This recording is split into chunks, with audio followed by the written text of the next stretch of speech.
Alors, mon phénomène de la semaine, c'est la science-fiction.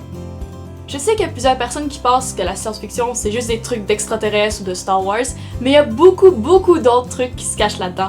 Puis aujourd'hui, je vais vous présenter deux sous-genres de science-fiction qui sont totalement à l'opposé. Alors, je vais commencer par le plus sombre, la dystopie.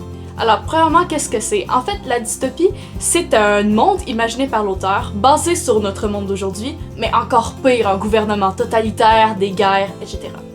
Alors, notamment le plus connu, 1984 de George Orwell. Alors, George Orwell a écrit ce roman-là à la fin de la Deuxième Guerre mondiale et s'est imaginé un monde avec les atrocités, mais encore plus. Dans ce monde-là, bien évidemment, il n'y a qu'un parti qui s'appelle justement le parti, dirigé par une personne, Big Brother. Il y a aussi beaucoup de ministères comme le ministère de la vérité, de l'abondance et de l'amour, qui semblent bien comme ça, mais en fait, au ministère de la vérité, ils torturent des gens. Donc, on peut voir un peu le concept. Mais le pire, c'est la police de la pensée. Ça peut être n'importe qui, son enfant, son voisin, son meilleur ami.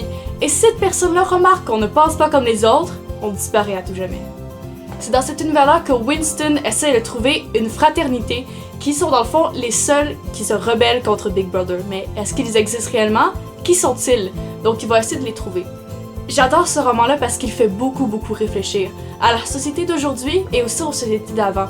Je trouve que c'est vraiment très philosophique et c'est un livre très réfléchi aussi. Donc on peut pas simplement le lire avant d'aller se coucher, c'est totalement impossible. On va questionner puis on sera pas capable de dormir. Donc je le conseille pour tous ceux qui veulent réfléchir sur la société moderne et celle qu'elle peut devenir.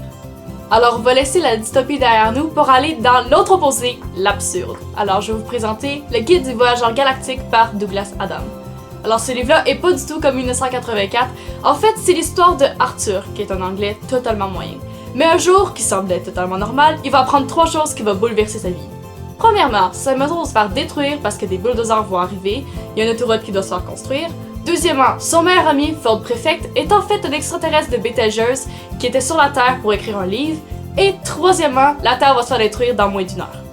C'est dans cet environnement-là que Ford et Arthur vont commencer à faire du pouce un peu partout en des vaisseaux spatiaux pour essayer de trouver un moment pour souffler. Ce livre-là est absolument hilarant. Toutes les phrases, on rit et il y a beaucoup de personnages qui sont vraiment hauts en couleur, avec des phrases aussi vraiment intéressantes, et la réponse de la vie dans ce livre. Ford, lui, il est en mission sur Terre, pas pour n'importe quoi. En fait, il écrit le livre qui est justement le Guide du voyageur galactique. Alors, mon phénomène de la semaine, c'était la science-fiction.